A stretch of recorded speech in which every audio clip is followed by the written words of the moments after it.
Sir, जिस तरीके से पत्रकारिता जगत के नामचीन चेहरे रवीश कुमार आरोप लगाते हुए एनडीटीवी छोड़ देते हैं कि वहाँ पर सेठों का कब्जा हो गया है, अब हमें बोलने नहीं दिया जाएगा, क्या आपको लगता है कि जो आरोप लगा रहे हैं वो सही है? देखिए, ये तो जग जाहिर है, कोई उसमें छिपाने वाली बात नहीं है। टेक ओवर हो गया है। एक टीवी चैनल जो सरकार से सवाल पूछता था, ऐसे प्रोग्राम करता था कि जो सरकार को की नीतियों की पॉलिसीज़ की आलोचना कर रहा है, उनको कटघरे में खड़ा कर रहा है। उनके प्राइम टाइम को बहुत ज़्यादा व्यूअरशिप थी।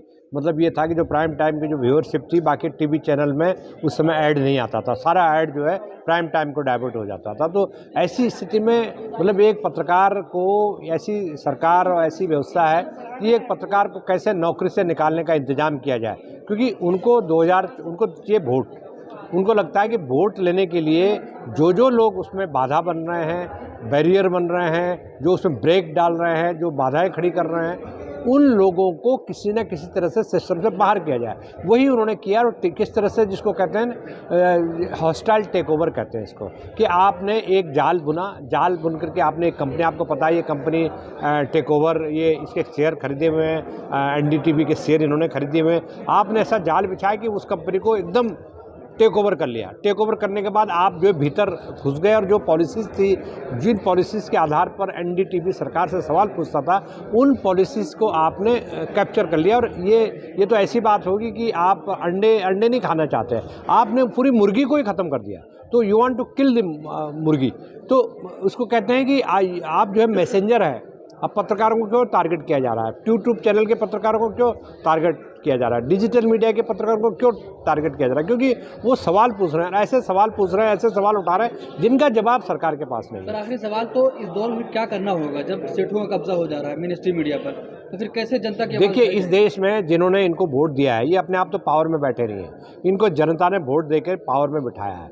ये जनता जब तक जागेगी नहीं, जब तक लोग खड़े नहीं होंगे, जब तक उनको वोट डालने वाले को अलर्ट नहीं किया जाएगा, उनको इनलाइटन नहीं किया जाएगा, उनमें अवेयरनेस नहीं फैलाई जाएगी, उनको सच नहीं बताया जाएगा, अल्टीमेट सच जब उनको पता लगेगा कि वो इन लोगों से अलर्ट होंगे और उनको इनकी असलियत पता लगेगी कि ये किस तरह के लोग हैं, ये किस तरह से सत्ता पर कब्जा करना चाहते हैं, किस तरह का एक फेक नैरेटिव एजेंडा सेट कर रहा है। ये जो मीडिया है जो एजेंडा सेट कर रहा है, जो बता रहा है कि खबर ये है, जो बता रहा है कि देश में अगर बेरोजगारी है, इकोनॉमी डंप हो रही है, लोगों को एजुकेशन नहीं है, क्वालिटी एजुकेशन नहीं है, हमारे यहाँ डॉक्टर्स की बहुत बड़ी डिमांड है, वो डॉक्टर्स प्रोड्यूस नहीं कर पा रहे हैं और लोग बिना किसी इलाज के मर रहे हैं, दम तोड़ रहे हैं, बेरोजगार घर घर में बेरोजगार है। लोग वो कह रहे हैं कि हमें तो बेरोजगारों की चिंता ही नहीं है, हमें तो पहले अपना धर्म बचाना है।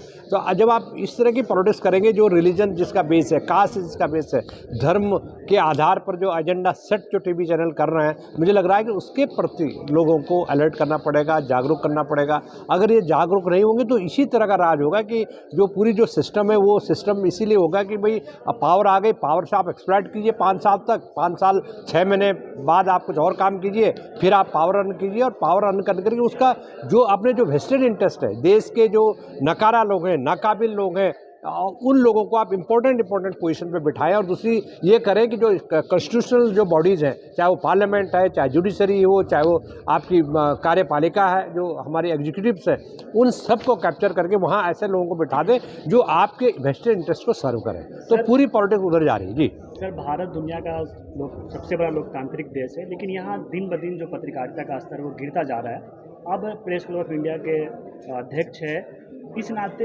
अब क्या पहल करेंगे कि जो फ्रीडम एक्सप्रेशन है, जो जर्नलिज्म का जो एथिक्स है, वो बचा रहे? देखिए, पूरी दुनिया में हम डेमोक्रेसी का दावा करते हैं। देखिए, ये अगेन दूसरा सवाल ये आ गया कि इस देश की आवाम तय करेगी, इस देश की जनता तय करेगी, क्या वो ऐसी सरकार को बर्दाश्त करेंगे, ऐसी सरकार को वो सत्ता में बार बार बिठाते रहेंगे। जो सरकारें जनता के जो मुद्दे हैं, जनता के जो उसूल हैं, जनता के जो मसाइल हैं, उन मुद्दों से हटा करके एक फेक नैरेटिव बनाएं। और देश की जो मेन स्ट्रीम, जैसे मैंने बोला कि मेन स्ट्रीम जो मीडिया है वो सरकार का एजेंट जब बन गया है, तो पूरी दुनिया में भारत की थूथू हो रही है, भारत की फ्रीडम ऑफ स्पीच की थूथू हो रही है। और मैं ये मानता हूँ जो चीज़ें हो रही हैं वो चीज़ें इस तरह से हो रही है कि जैसे देश में कुछ रहा नहीं गया। आप मीडिया को मैनेज कर लीजिए और मीडिया को मैनेज करके कंट्रोल कर लीजिए, उसके बाद आप पावर हासिल कर लीजिए। और पावर हासिल करने जब आप पावर में आ जाएं तो सारी इंस्टीट्यूशंस, जो इंस्टीट्यूशन हैं, जिन इंस्टीट्यूशन के लिए हमारी डेमोक्रेसी को आइडेंटिफाई किया जाता है, पार्लियामेंट, संसद, इंडिपेंडेंट पार्लियामेंट, इंडिपेंडेंट संसद, इंडिपेंडेंट आपकी जो एग्जीक्यूटिव्स है, उसका जो पूरा जो इंडिपेंडेंट देश की डेमोक्रेसी को का सिंबल्स है। भारत का जो कॉन्स्टिट्यूशन है, भारत का कॉन्स्टिट्यूशन कहता है कि freedom of speech and expression, तो फ्रीडम ऑफ स्पीच और एक्सप्रेशन की बात कहाँ हो रही है? सरकार के एजेंडे में कुछ है नहीं। तो मुझे लगता है कि जब तक देश की जनता नहीं जगेगी, ये सारी चीज़ें चलते रहेंगी।